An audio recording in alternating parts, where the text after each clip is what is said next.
آج 3 رمضان المبارک حضرت سیدہ فاطمۃ الزہراء رضی اللہ تعالی عنہا کا یوم وصال ہے۔ اعلان نبوت سے 5 سال پہلے تقریباً آپ کی پیدائش ہوئی اور 11 ہجری کے اندر 3 رمضان المبارک کو آپ کا وصال ہوا۔ یہ حضرت سیدہ خاتون جنت رضی اللہ تعالی عنہا، آپ کو اللہ تعالیٰ نے بہت سارے اوصاف عطا فرمائے۔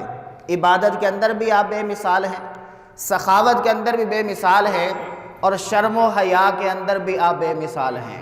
حضرت علی رضی اللہ تعالی عنہ فرماتے ہیں، ایک مرتبہ حضور نبی پاک صلی اللہ علیہ وسلم نے سوال کیا کہ عورتوں میں سے سب سے بہترین عورت کون سی ہے، اور اس کو سب سے زیادہ جو بھلائی والی شے عطا کی گئی وہ کیا ہو سکتی ہے؟ صحابہ کرام علیہم رضوان نے مختلف جوابات دیے۔ کسی نے کہا کہ اگر اس کی نماز نہ چھوٹی ہو تو وہ افضل ترین ہے، وہ بھلائی پر ہے۔ کسی نے روزے کی مثال دی، کسی نے کوئی مثال دی۔ حضرت علی رضی اللہ تعالی عنہ فرماتے ہیں، جب میں نے حضرت فاطمۃ الزہراء رضی اللہ تعالی عنہا سے پوچھا کہ اس کا کیا جواب ہو سکتا ہے، تو آپ نے فرمایا اس کا جواب یہ ہے، سب سے بہترین اور بھلائی والی خاتون وہ ہے جس نے نہ کبھی غیر محرم کو دیکھا ہو اور جس کو کبھی کسی غیر محرم نے نہ دیکھا ہو۔ حضور نبی پاک صلی اللہ علیہ وسلم کی بارگاہ میں جب حضرت علی رضی اللہ تعالی عنہ یہ الفاظ عرض کرتے ہیں تو حضور نبی پاک صلی اللہ علیہ وسلم نے فرمایا، ہاں میری مراد بھی یہی تھی، اور اے علی تم اپنے سے نہیں بلکہ میری بیٹی سے پوچھ کر آئے ہو، اس لیے اتنا اعلیٰ جواب ارشاد فرما رہے ہو۔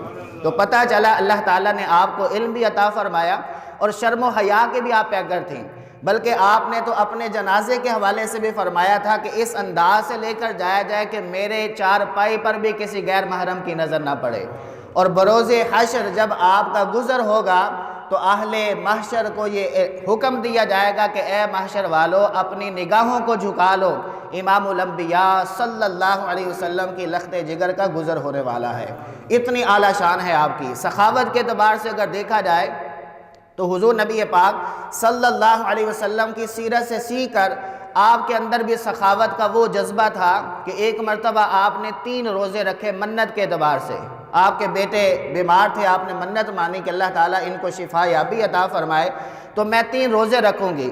چنانچہ آپ نے پہلا جب روزہ رکھا، افطاری بنائی تو دروازے پر دستک ہوئی، سائل آیا، آپ نے سارا کھانا اسے دے دیا، خود پانی پی کر روزہ افطار کر کے نماز مغرب شروع کر دی۔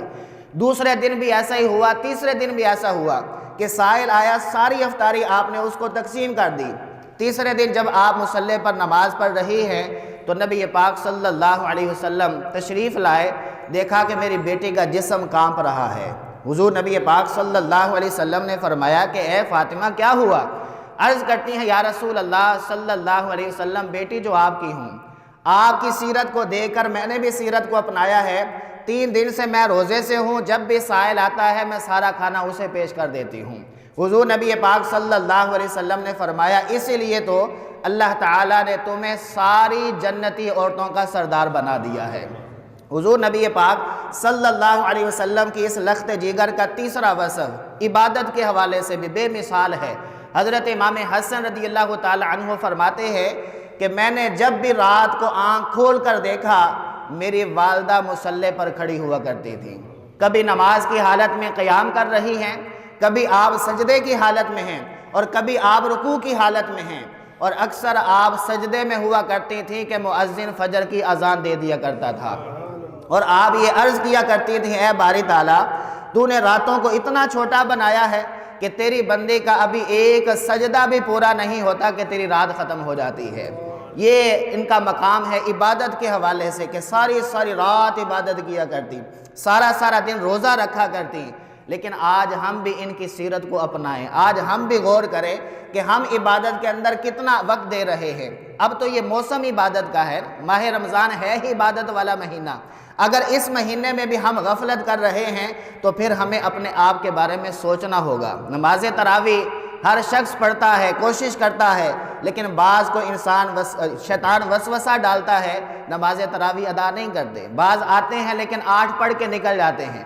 ان کو سوچنا چاہیے کہ ماہ رمضان میں تو ایک سجدے کے عوض اللہ تعالیٰ 1500 نیکیاں عطا فرماتا ہے، تو ہمیں غفلت نہیں برتنی چاہیے۔ عبادت کریں گے تو اللہ تعالیٰ مدد فرمائے گا۔